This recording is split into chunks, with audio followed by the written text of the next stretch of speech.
All right, we are live. Stacy Alcorn here, CEO of Leigh Realty, and today I am so excited. I know many of you have been anxiously anticipating uh, our next guest. Leigh Brown is a successful realtor, forward-thinking CEO, #1 best-selling author, honest coach, and a kickin' keynote speaker. Thank you for joining us today, Leigh. Thank you, Stacy. I'm super honored to be invited into the secret closed Facebook group of the, was it third largest brokerage in Massachusetts? Look at y'all growing. Yeah, we are growing. And we live in a time of abundance, even though it might not feel like it in the world and the chaos outside our walls right now. But I just feel blessed that we live in an absolute time of such great abundance all around us. Oh, yeah. I mean, we could have it worse in almost any way you shake it. And so it's all about the mindset. And that's a big thing that makes you successful. It makes me successful. And it's why the best realtors are going to come through this, not just out of it, but they'll come through this particular challenge and they'll be stronger. It's good stuff. 100%. So let's dig in. Today, I was so excited when I was going through all the different topics you could talk about. Ego seems like it's the name of the game in the real estate world. But when I saw this speech you do on substance over ego, I was super intrigued. So tell us what this is all about. So I think it's actually really pertinent right now. I was actually, of course, scrolling my social feeds over the last couple of days now that I'm at home on the shelter in place rules. My kids are out of school and I'm looking through the Facebook feed and I see realtors. Oh, I won this award. Oh, I sold all these houses. I'm so lucky for 2019. And all I could think is, holy crap, guys, it's so tone deaf when people are in a flat panic right now. And so there's ways to be cheerful and helpful without being all about yourself. And this goes back to most of our listing presentations, because in real estate, we are taught from day one that the real estate business is about us. And the whole profession needs to really pivot into how we can better serve our communities. And that's why the topic title here is substance over ego. And we're going to talk about just totally changing your listing presentation, which is painful for a lot of y'all because I know you're good. And there's a reason that you've landed at this company. And there's a reason that y'all have all these closed transactions. It's because you're good at what you do. But as you know, if you're really good at something, somebody else is trying to get into your space. And so we're going to take it up a notch and rejigger everything so that we can be present in no matter what economic conditions we have. Now, with that being said, there's going to be a bunch of free stuff. If you see your text code over here, it's on your phone. Just text the word Kicktail to 555-888. Granted, there's a lot of resources in there that don't apply to today, but because I'm slightly lazy, I won't even say lazy, I'll just say distracted sometimes, I dump all of my resources for all my presentations into one spot. So y'all are going to have oodles and scads of fun things to use, and I'm going to reference a couple of things as we go. But that's where all the stuff's located. For those of y'all that are allergic to text codes, go to learnwithleigh.com and you can download everything there. And I'm sure that y'all screenshot that. So let's move on. So if we go back to your very first listing appointment ever, like the first time somebody invited you into their home, I love asking agents how they feel about that presentation. And most of them are like, oh my God, what were they thinking? I mean, I look back at mine and I'm thinking those people were idiots to hire me. I didn't know what I was doing. I was guessing. And when you go in the door, your company is the one that tells you how to list the first house.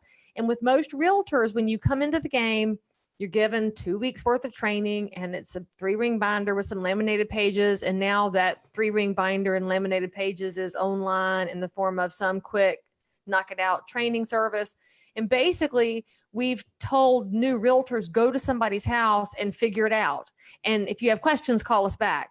And so what do you talk about? You talk about the company. Oh, here's how big we are. Here's our advertising. Here's how many agents we have. And it's always what everybody else is doing, because when you're new, there's really nothing for you to say because you don't have any experience. And so you're totally just guessing.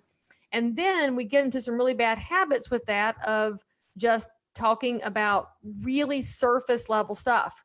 And the training that's available out there, I've not encountered any companies training and I'll just say big brands, because I haven't obviously seen every independent firm's training plan, but they're not focused on how do we get the consumer to allow us to provide a really personalized experience.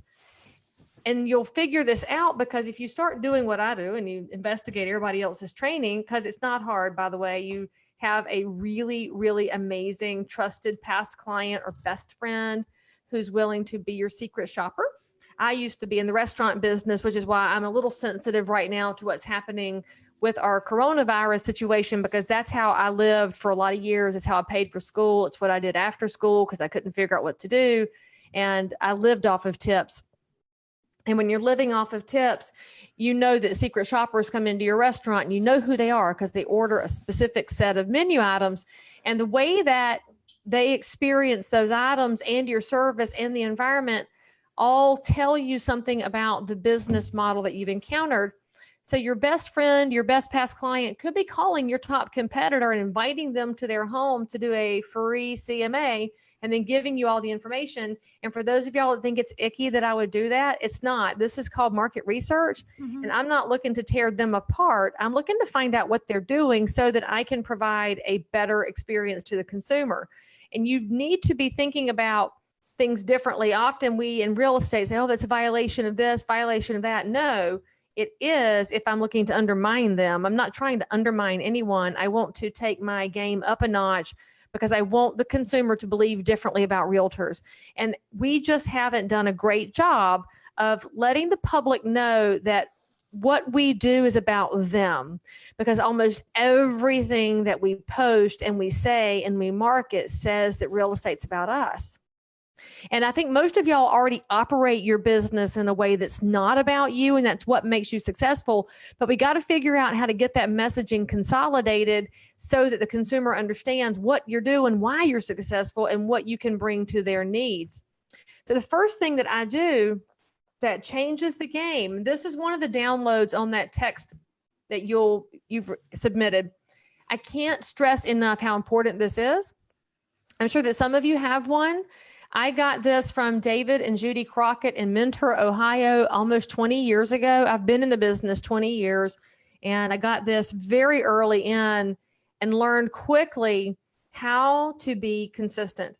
And what we have to focus on with our seller suspects, particularly right now, we're going into unknown market environments. We don't know how long this shutdown is going to last. We don't know how long people are going to shelter in place. And so we've got to get really skilled at asking questions. And the way that you do it matters almost as much as what you say. And this is the set apart for you and your competitors, because y'all, I'm going to tell you something. You need to give Stacy a big high five and give her some props, because in real estate, and she knows this because we've been known each other for a long time, most agents won't react to changing market conditions for months until after it's happened, because they just don't know what to do and they're not getting any education. But the market is always moving. And any day that you feel blue and depressed, I want you to open the MLS and look, something went under contract, something closed. It will remind you that the market's moving. Now the volume may go down, the seller and buyer types may change, but the market is always moving. So stop panicking and focus, okay? So when you're thinking about how other realtors don't react and change to shifting market conditions, you got to remember they're going to walk in houses right now and promise multiple offers. They're going to promise a quick sale. They're going to promise investors. And y'all, if you didn't see it about 2 hours ago, like this is really fresh info, iBuyer has stopped. The hedge fund behind it stopped buying. Zillow, they're stopped. Open Door, OfferPad, they're all got a hiatus on purchasing because they don't know what's going to happen to this asset class. Guess what though? That's an opportunity. So your competitors are going to walk in and say, hey, we can do this, we can do this. Well, your owner occupants that have had trouble competing and losing in multiple offers right now is when they're going to have an opportunity. But your sellers need to understand that climate has changed. And so you're going to need to figure this out before you get to the house, because your competitor will get there and make promises. The seller could get hurt if they hear those false promises at the wrong time. And Friends, we saw this in 7 and 8 and 9 as the market was escalating down. The realtors that told the truth soonest saved sellers a lot of money. And if you were in the game then, you know that selling a house in March of 08 was significantly better than March of 09. And the realtors that listed it too high and started chasing that ball downhill cost their sellers a lot of money. So right now is your chance to be cheerful and positive and optimistic, but to ask great questions so that you can give great truth. They all match up together. So my seller intake sheet is here. Just so y'all know, I print this on yellow paper, and it's on yellow paper so I can find them, because we have all lost business by jotting things down in the wrong place. My buyer ones are also one of the downloads available. That's a different class, of course, but I print those on blue so that I can find them too. It's one page because, like you, I'm a realtor, and if it's a 3-page form, it ain't ever going to get filled out. So I keep it as condensed as I can so that I can ask the right questions in a good time frame. So start up at the top, ask them. So lead generator, the biggest question I ask there, well, actually, I back that up. Somebody calls me and says, hey, Leigh, I need to sell my house. Here's what I say to them, and write this down. Somebody write it, because this is how you always, always, always start this conversation. Okay. Hey, Leigh Brown, I need to sell my house. I'm going to say this. May I ask you a few questions? Every single time. I'm not going to say thank you for calling, or I'm so excited, or blah, blah, blah. May I ask you a few questions? Because y'all, if you read anything that Seth Godin has written, he's the king of permission-based marketing. Once I ask that question and they say yes, I can ask them anything. And especially right now, y'all, we're going into changing environment. We don't know what's happening, right? And so it's very important for you to ask very difficult questions. And the way that you get to ask them is to ask permission. If you say, I'm going to ask you questions, that sounds kind of abrupt. If you say, can I? That's not good manners. Just think back to being a kid. Your mom, your grandma gave y'all some manners. May I ask you a few questions? Okay. So important. Now, if your suspect, by the way, says no, all right, bye, you can hang up the phone, because you also have permission not to work with jacklegs, and somebody that won't allow you to be the best professional you is not your best client. So after they say yes, I'm then going to ask them, great. So this is the lead generator block at the top. What caused you to call me today? And I always ask the word today, because I learned this a few years ago. What caused you to call me? They give you that crap of, we'll see your face, your name everywhere, blah, blah, blah. No, I need to know what caused you to call me today. And that could be that today they got laid off from their job and they're trying to get ahead of the game. Great. Now you know what direction to take your questions. What caused you to call me today? Well, we saw a house come on the market in a neighborhood we've been waiting for. Great. You now know what you have to do for them. You got to manage logistics. It will give you clues as to how to position your listing presentation. We've got to think beyond the listing of being the way you always do it and being the 3 comps that you print. You've got to get super personalized. In fact, think about this like Etsy.com. I'm sure some of y'all are like me. You love shopping on Etsy. That's ETSY, because it's all these micro businesses. And I love helping somebody with an at-home small business grow. Well, when you order something from this nice lady on Etsy who's making scarves, it comes in a box with some confetti and a thank you note, and you feel really special and connected to that person. So I want you to think about that in terms of this. You've got to make it really personalized so that they will trust you. This is all about building trust sooner and stronger. So then you're going to look into the prospect contact information area. I will point out to you here, there's a trick. So those of y'all that have tuned in, you're going to get a trick that's not on the sheet, because frankly, I'm out of space on it. But see that red line, how do you prefer to be contacted? I want you to add 4 words to that. I want you to add, when I need you. The reason you ask when I need you is because almost all of us have a path that somebody has to go down to get to us, because nobody answers the phone. We're in a screening society. So this becomes, when I need you, they'll say, well, if you text me and then call, I can answer. It's almost always 2 steps. So it's the way that our kids and grandkids communicate with us is how clients have that same path. Now, the other question I get from sellers right here is, well, why would you need me? I'm like, well, there's 2 reasons primarily. The first one is, when I have a showing on your house, you need to accommodate the showing. And if you turn down showings, then we can't work together. And even in a coronavirus time, there are mitigating steps you can take, because y'all, there are some realtors on Facebook that are bitching and moaning about, oh my gosh, nobody should ever allow a showing. It's not safe, blah, blah, blah. Look, there's some buyers that'll be homeless if they don't buy a house. And so it becomes the way that you mitigate things. Are you taking your sanitizer and your Lysol and your gloves? And are you asking questions about fevers and symptoms? You can be really smart and still conduct business, but you've got to have a plan in place for that. And by the way, you should advertise that to people, that you're able to work with them if they will work within your guidelines. So that seller can't turn down showings if they want me to work with them. And the second thing sellers hide from us on, and why I might need them, and you guys know this, you'll have that seller that calls and texts you 47 times a day. Hey, what's going on? Any inquiries, any showings, any feedback? What's going on? Are they going to buy the house? Are they interested? What do we need to do? Blah, blah, blah. And then you get an offer from those people, because while you were ignoring your clients who were burning you up, you're calling the other agent. You're like, hey, what you need? I got you. That agent brings you an offer, and now you try to call your sellers, and it is like they fell into the Bermuda Triangle. Drives me crazy how you can't raise them up when you finally have a good offer, and you're losing your mind, and you're telling the other agent, please don't go anywhere. Please, I'm sure that they're in the hospital. Please help me. Give me a second. So I tell my sellers, do not hide. And so you think about it, that's an immediate way to set yourself apart from your competitors. And you're on like question number 4 when you're talking about when I might need you. Now, you also look down in through here. When you ask for their email address, there's a secret question here. Ask them what email they check, because often they're giving you that email they use for spam when they're signing up for free stuff or coupons at the grocery store, and they don't look at it. So make sure they give you one that they would look at. And then you see this next red question. Some of these are red because they're super important. And it says, is the property address the same as your mailing address? Y'all, this one's going to get critical as we get deeper into this weird, wild time that we're in.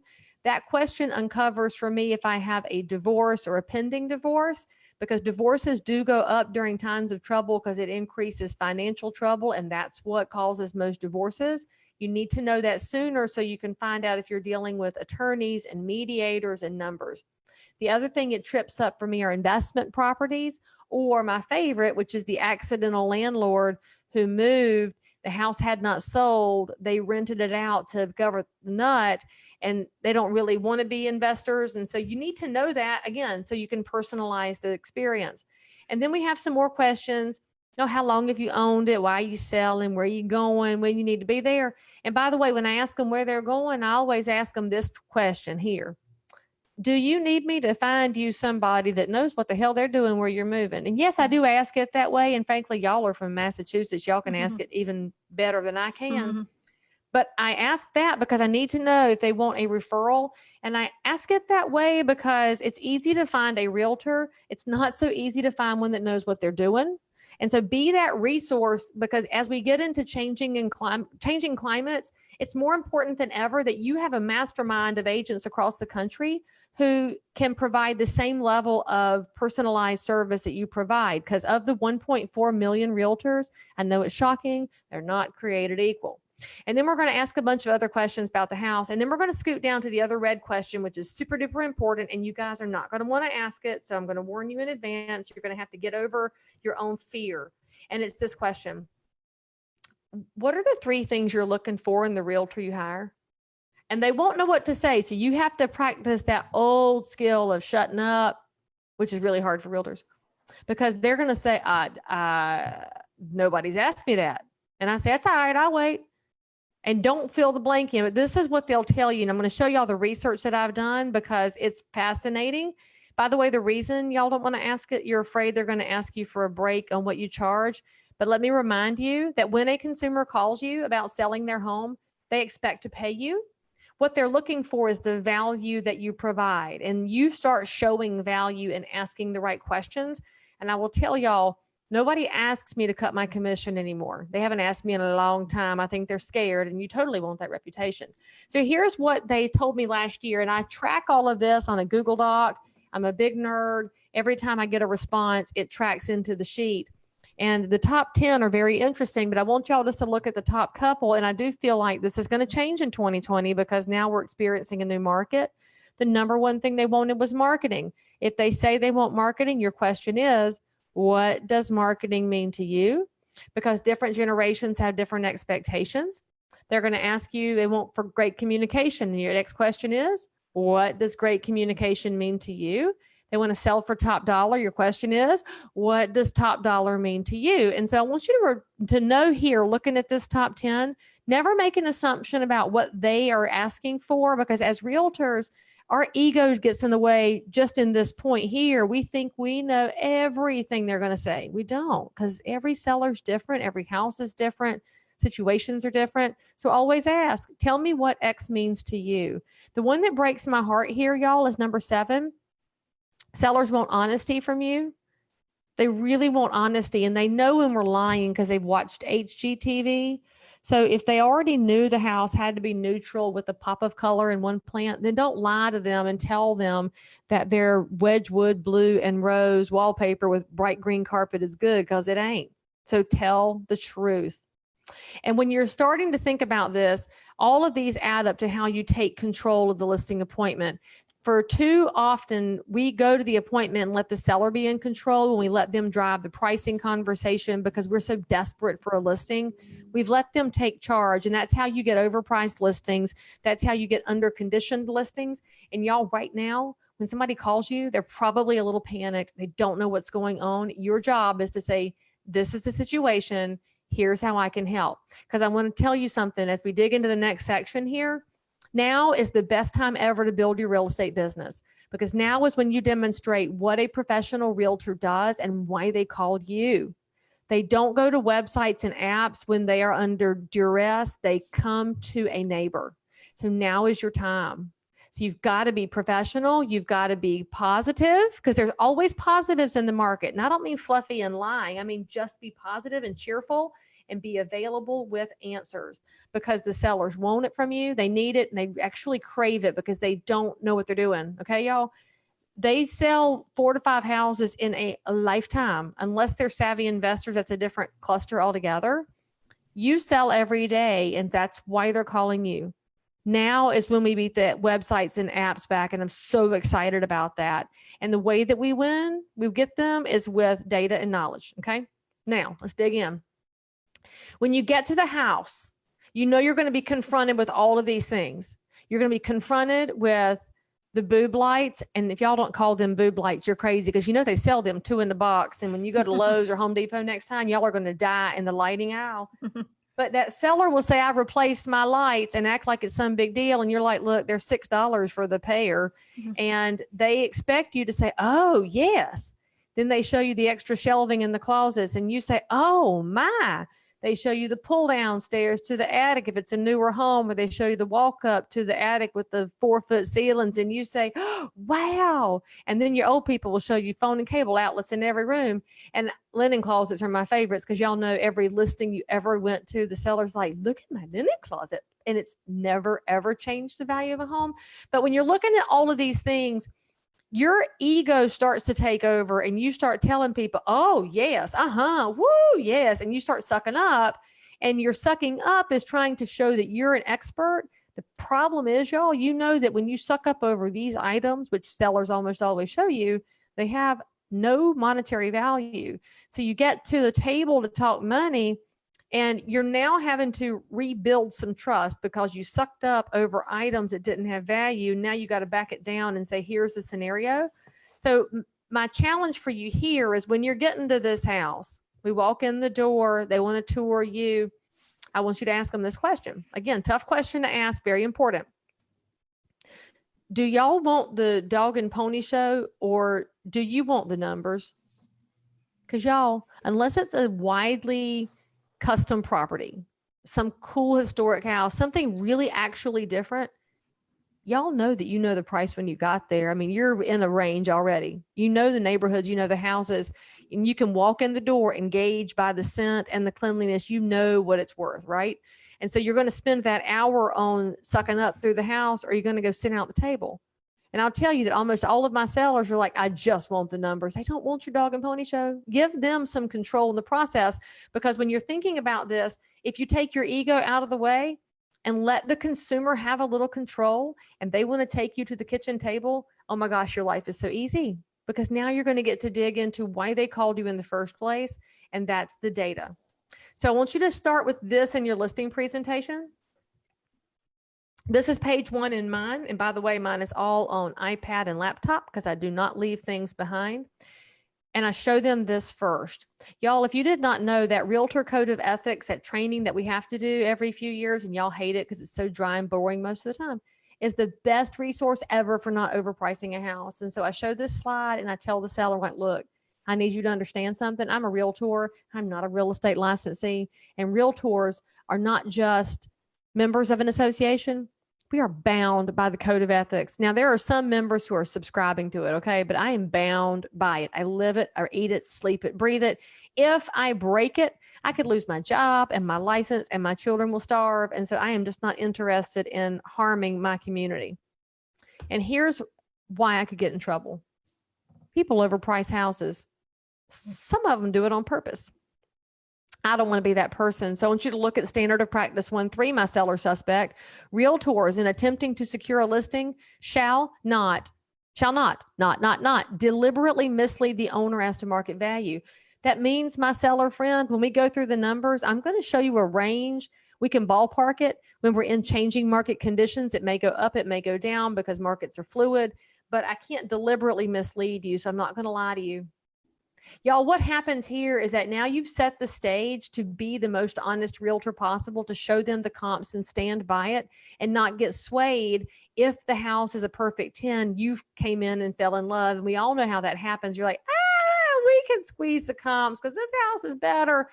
As we go into a changing market environment, this is when appraisers are going to stop adding a premium, y'all. This is when appraisers are going to start watching the comps. And so you've got to do the same thing and tell them, I can't deliberately mislead you. Now, we've all been off, right?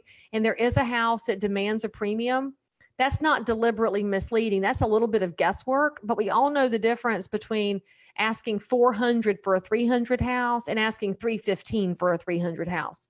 We know there's a variance allowed, but let the code of ethics protect you from yourself. So amazing. And by the way, that graphic is one of the downloads on my form, so y'all can just slide it right up into your presentation. And then it leads me to talking about appraisers with my suspect, because I want them to know how the process is going to work. I explain that most of y'all hate appraisers, and y'all, by y'all, I mean the consumer public. As realtors, we tend to call them frenemies because it depends on who the appraiser is, can't control it. But I want the public to understand that if they get mad about the number, it's nothing I can control. The buyer can't control it. Buyer agent can't control it. This is all from bad legislation from 2009, also known as the HVCC. And we have tried to overturn it. It's not going anywhere. So we have to deal with the cards we're dealt. And what I want my sellers to know is that this, and this is critical, y'all, most realtors use what time frame on listings for comps? They're using 6 months, right? Your savviest are going to use 90 days because that's the Fannie Mae guidelines. Fannie Mae says use 90 days of data. If you have it, go 6 months as a last resort. Y'all, as the market shifts, and it's going to shift, okay? I don't care what Pollyanna world you're living in. Even if everything got fixed today, there's still going to be a blip in the market because we've stopped the economy of the country. The Fannie Mae guidelines are going to change, and they're going to want you to look at a shorter and shorter time frame. Because if I look at comps right now, and we're doing this on March 19th, if I look at comps from January 19th, they're already out of date. I can look at February 19th, they're out of date. The comps that I need are next week. So make sure that you're explaining how changing market conditions impact appraisal, because y'all, that's why they hire you. This right here, to give them the insights and the knowledge. And I'm not being scary. I'm telling them, this is what we're dealing with. My job is to pay attention to the market. You hire me so that I can help you make great decisions. That's why you're hiring me. So to get them to understand where you're getting your data from, I'm going to challenge y'all. And now some of you are nerds and some of you are not. So for those of you that are nerds, you're allowed to be in love with all of these resources. For those of you that are not nerds and you just threw up in your mouth a little bit and said, Leigh Brown, do not give me 5, so I can't do it. Pick one. Okay. If you go to your listing presentation with comps, you are every realtor. If you go to your listing presentation with comps plus one other thing, now you're a step above. Go with two other things and you're in a different world. If you've got a suspect who's an engineer or an accountant and you bring all of this, they will probably just start kissing you right on the spot, which if you're single, I guess is good. And if you're married, it depends on the price point. So we're going to break these down house by house. Where I start is this with this estimate. And I know y'all hate Zillow because realtors are kind of required to. I do this estimate on my personal house. And the reason I do this is because I'm about to tell them why it's inaccurate. And I want them to see its inaccuracy on my house because that means I'm attacking myself and not them. So you got to remember how people absorb information. They don't like personal attacks. And so I'm just going to show them how it's wrong on my house.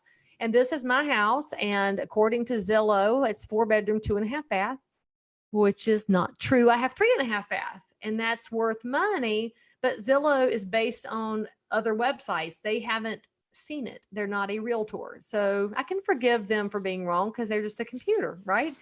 Zillow says I have 2726 square feet. I have 3150, and that's more than the Fannie Mae variance. And Zillow wouldn't know it. They're a website. They haven't been in my house. They're not a professional realtor. And so Zillow says my house is worth 414. According to me, it's worth somewhere closer to 440, maybe 450. So if I were just using Zillow as a resource, I'd be leaving a lot of money on the table. But it's okay, my seller friend. I understand why you go there because it's pretty easy to click around. It's a pretty intuitive website. What I want you to know is that the things that Zillow can't account for are the reason realtors have a job, because we know how to account for locational differences. We know how to account for condition differences, because if you've never seen a house that's never been vacuumed, I promise you I have. And they account for upgrades because in most markets, you don't need a permit to do granite and paint and carpet and hardwoods. And those are the things that change your value. And it's okay. Zillow wouldn't know that, but I do. And so feel free to go there and click around and look at stuff, but we're not going to rely on this number, okay? And what you've done then, y'all, by naming the three things that Zillow's algorithm can't account for: location. And by location, by the way, I primarily mean topography, because that's where we really see an impact. And y'all know if there's a house that sits on a really steep lot, it's going to go at a discount just because it's a challenging lot topography. Zillow doesn't know. Zillow doesn't know that some people are terrible housekeepers and have never trimmed the shrubs. And Zillow doesn't know what upgrades have happened. So again, you're setting yourself apart as to this is why a realtor is different. Every little bit that you do impacts what they think about the job you're about to perform for them. And by the way, I should point out over here, this get your offer. If you haven't tried that on your personal house, at least a couple of y'all should, and share the data back with one another. I did this on my house because I'm over 400, and I did this 6 months ago. Zillow would not make me an offer because they don't buy over 400 in the Charlotte area. And you need to know where that capping off number is, because that's really good information for your sellers to know, whether they're buying or selling or in between. Again, it demonstrates your value as a professional, which is that you're the one that does the research and the homework. And we're not casting judgment on Zillow. We're simply explaining things. And that's where everything has to come from, is that third party, I'm cool, you're cool conversation. So we're going to add a resource, okay? FHFA.gov. This is the Federal Housing and Finance Agency. Y'all may have seen some press releases come from them in the last day talking about where we're going to see mortgage forbearance. This is a government website, so it's not going to be perfect. HPI is the Housing Price Index. And so if you are somebody who took some economics classes once upon a time, you might be cool with this. Those of y'all that didn't like econ, math, statistics, or any of that are thinking, The Housing Price Index is simple. We take houses and put them into a basket of durable goods like washing machines. And so the way the HPI calculator works is we take all durable goods and we increase or decrease their value at the same rate. So your house will appreciate or depreciate at the same rate as a washing machine. So you're thinking, Leigh Brown, why would I even show that? Well, I want the public to know that's how the government looks at values. That's why we don't want the government being your listing agent. All right. Now, if you go to their site, it's kind of fun. Go to the HPI calculator. So here's how it works. We are going to have a 30,000 foot view of the market here. Now, y'all are not in Boston, right? 30 miles away from you. but Boston is your MSA, your metropolitan statistical area. So when a numbers nerd is looking at it, you fall in that radius, and so they're going to lump you in. You're not the same property, but your seller needs to know that's how the government works. So our suspect house here was purchased in the second quarter of 14. So as the market was starting to really come out and towards recovery, that's when they bought it. And the most recent data on their site is the fourth quarter of 19. So again, we just talked about how comps are instantly moving right now. You just got to tell people this is the most recent data the government has. They're going to lag a realtor because a realtor is boots on the ground.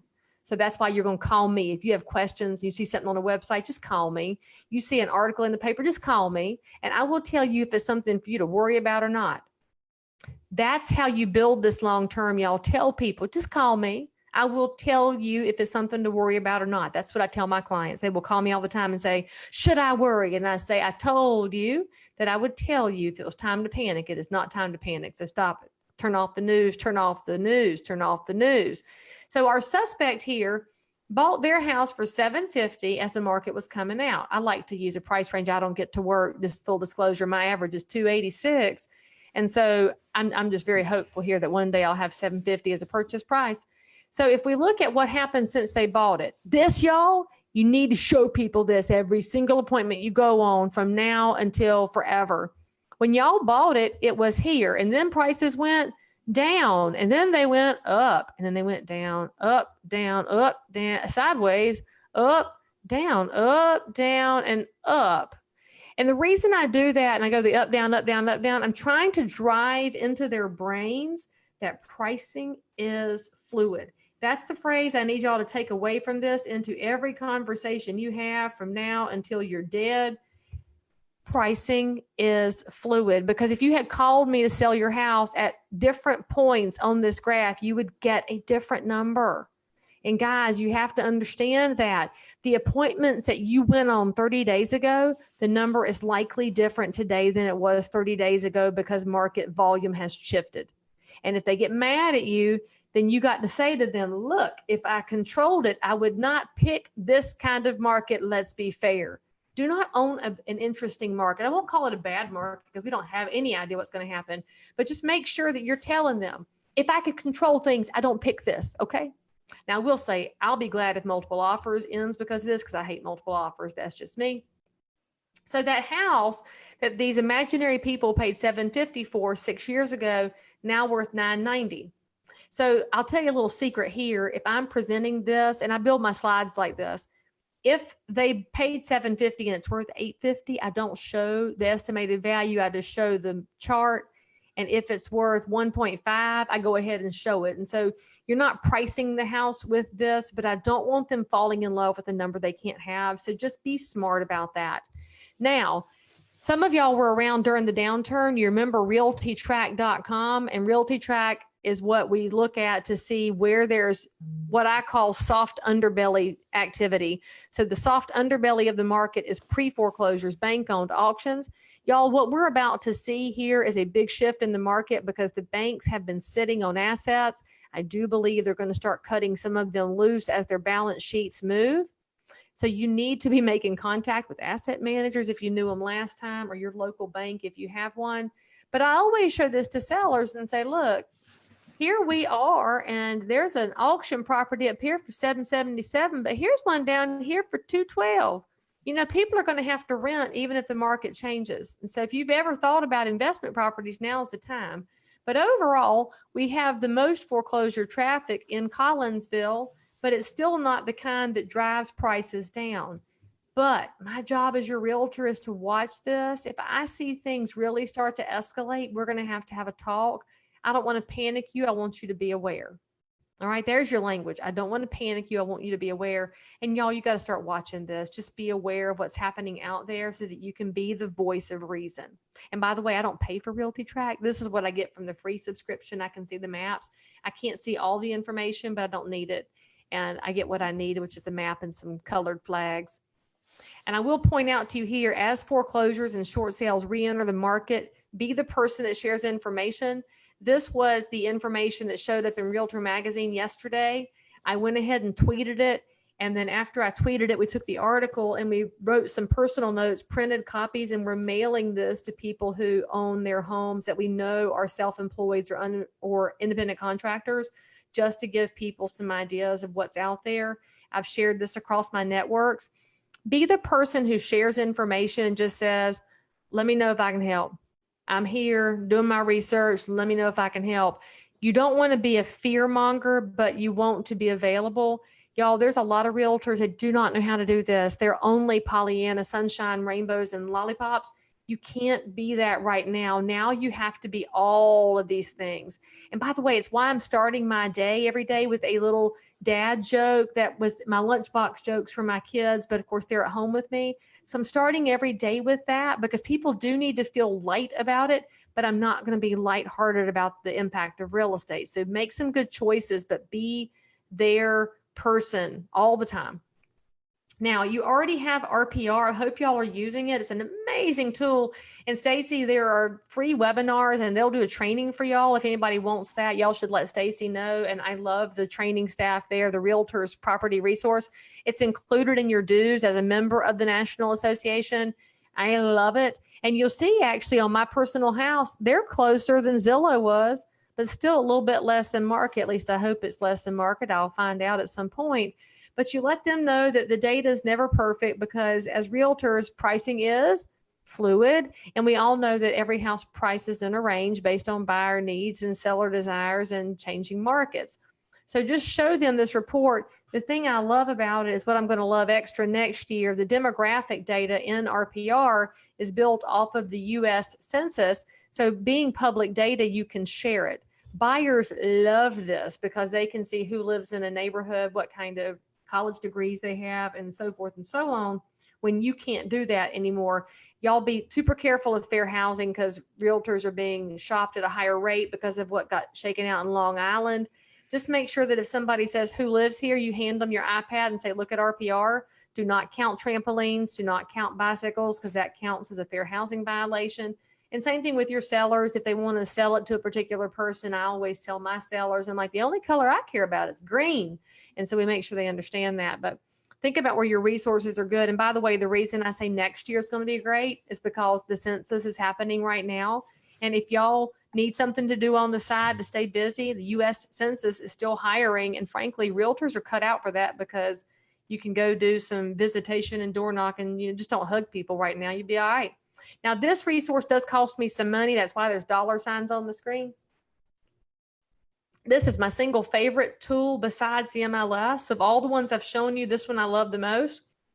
I pulled up y'all's zip code, the 01826, and it shows me exactly what my sellers need to know, but it comes from somebody besides me. And as realtors, there's people that discount what we tell them because they think we're fluffing it or being self-serving. And I want them to see this is a compilation of third-party data. So in the upper left-hand corner, you'll see that you are in a seller's market. And a lot of y'all are like, well, duh, Leigh Brown, we know. I'm like, I know. But look, you'll see two different parts on that rainbow. One shows last month and has it stronger today than it was a month ago.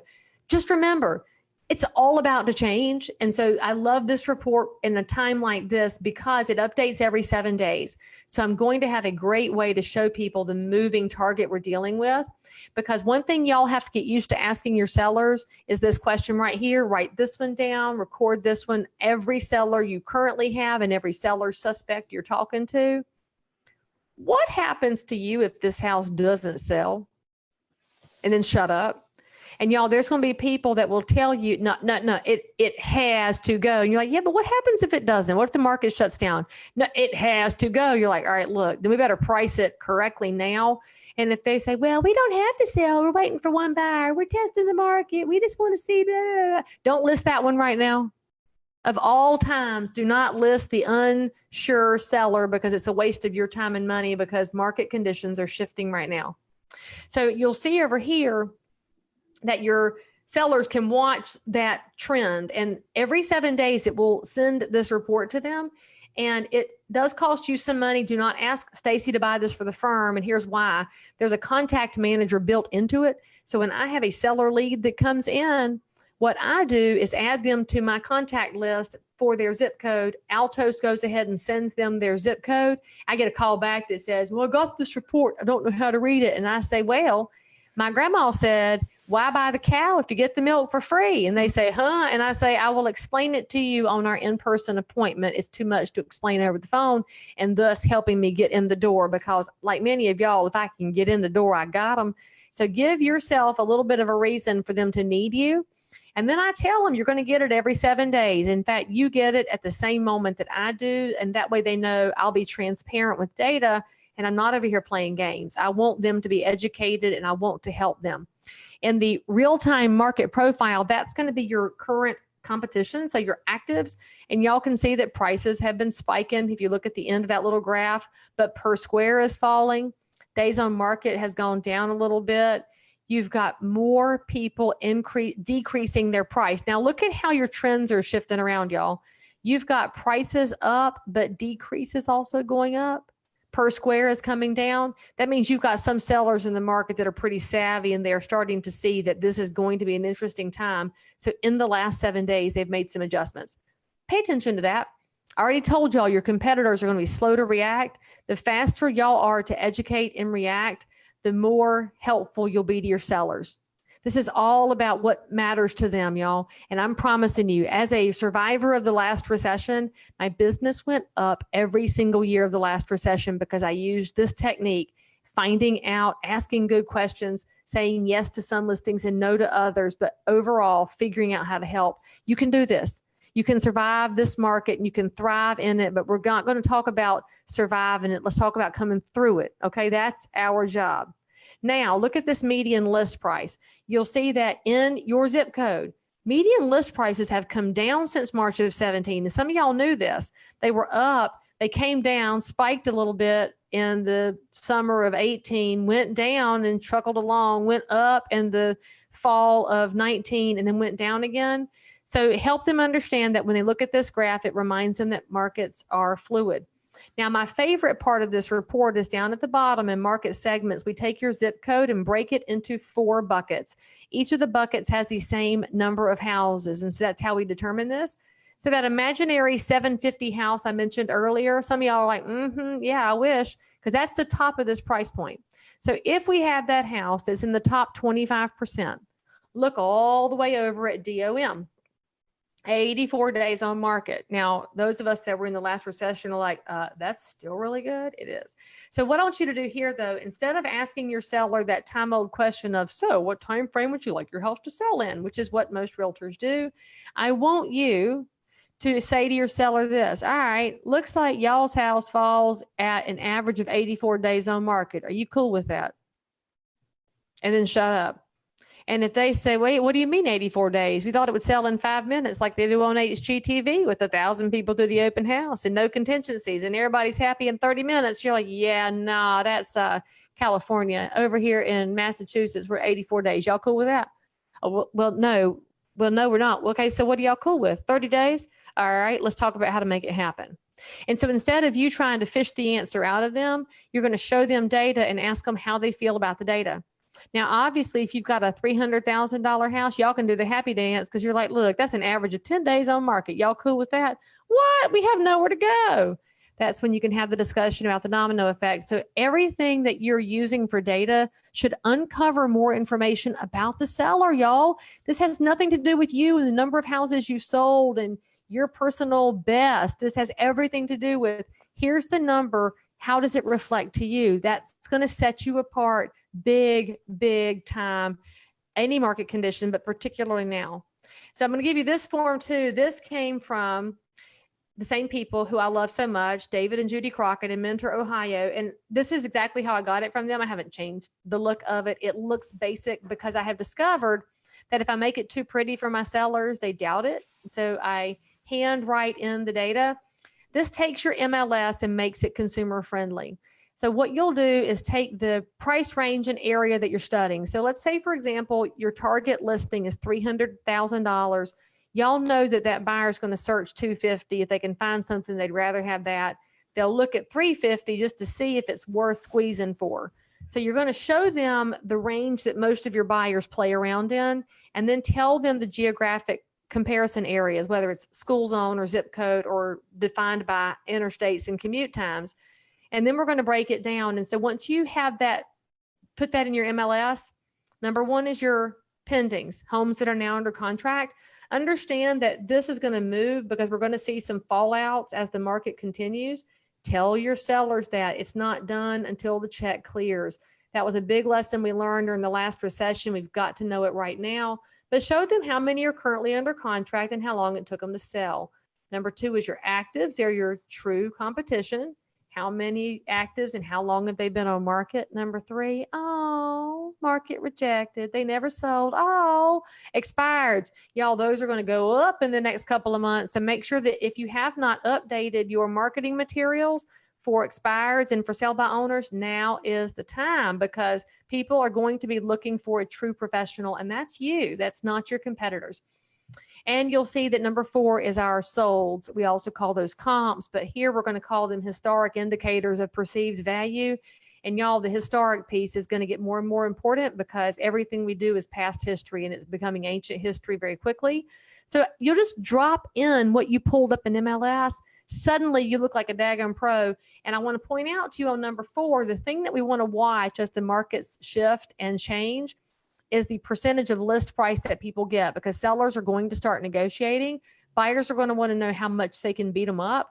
So you want to make sure that your buyers are making reasonable offers, but that your sellers are also understanding the reasonable behavior of their competitors in the market. So to be honest, I always run this with a buyer offer as well, just to help them condense down what's happening in the overall market.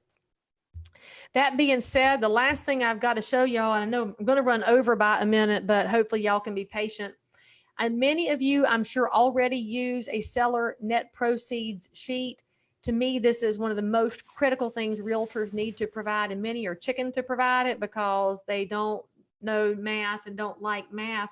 But I have been to too many closing tables with buyers, and the seller agent never told the other side that there was any expense behind commission. And y'all, they need to know as much as possible, particularly in a changing climate, what the expectation should be. So my net sheet has 3 different columns on it. Perfect world for me is a full price offer. Reasonable is 95%. And now I can usually beat that. And that's why I run reasonable lower so that I can be a big winner. And ugly is 10% off. Now I always start with ugly with my seller suspects. And they get all mad. They're like, that's what the price is. I ain't selling her. I'm like, you got to settle down, man. I said, my job here is to help you understand what happens if the house must go. This should be the number that makes the house go away. Don't ever say it is a number, to say it should be, right? Because pricing is fluid. So I start here and explain to them, this is what the worst looks like as far as I know today. The other ones are just better numbers than this. So most realtors, y'all, because they want to be the big shiny star, they give the best possible optimistic outlook. No, be optimistic and positive, but give an ugly outlook and say, our goal is to beat this, but I don't know what's coming next. So I'd love for us to beat this. And then y'all, if you beat it, you become a hero because they were prepared. It's all about expectations. Now you'll see that my commission is in 2 buckets. There is a buyer agent portion and a listing agent portion. This is part of why I don't get beat up on commission, because I lay out for them here. This much goes to the buyer's agent. Now you'll of course adapt this based on what you're charging and based on the price point and whatever you're doing. But I help my sellers understand that I personally do not believe in dual agency, and I think it ought to be outlawed. So I'm going to give away buyers on the property.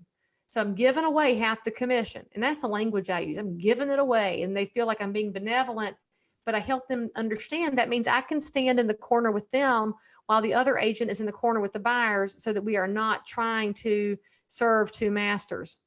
Now, if y'all believe in dual agency, then you should probably believe in me more because I have the microphone. So state revenue stamps is my excise tax in North Carolina. Whatever yours is in Massachusetts, just change it out. Deed prep, recording fees, whatever your closing attorneys, title companies, escrow officers are charging, plug it in and narrow it down as hard as you can so that sellers can get in the ballpark.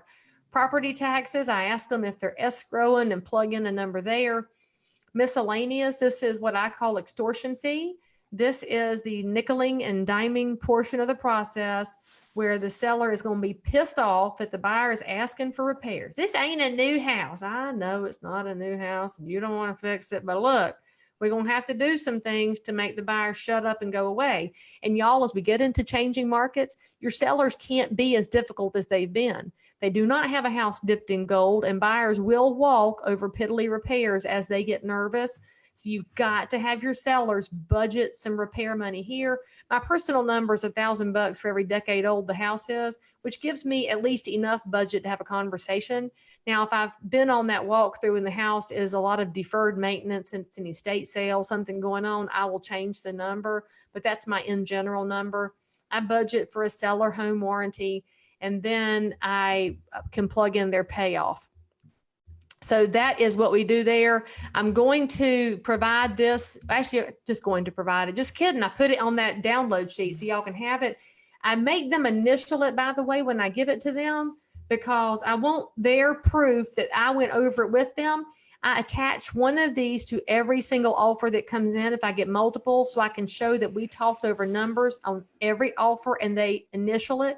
Y'all, that's getting to be critical, because if you did not know, the code of ethics changed this year that says we must have written proof of communication of offers to sellers, because too many agents have been getting left in the cold and their offers not getting presented. So just be as good a realtor as you can be and have your sellers initial everything. And I bring all of them to closing and make sure the seller sees them, because I don't want to have them say, you didn't tell me about this. You eat that $500. And I can say, you initial 5 copies, settle down and pay it. Now, the last thing I want to show y'all here is just a reminder. The millennials are a gigantic generation, and that's who's buying houses. If you represent older sellers and older homes, help them know that these millennials were raised on HGTV.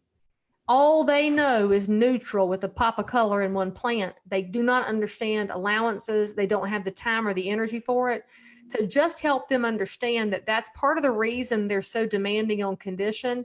But to remember this fact over here, they're not quite in their peak home buying years yet, because they're late to buy. They're late to form households.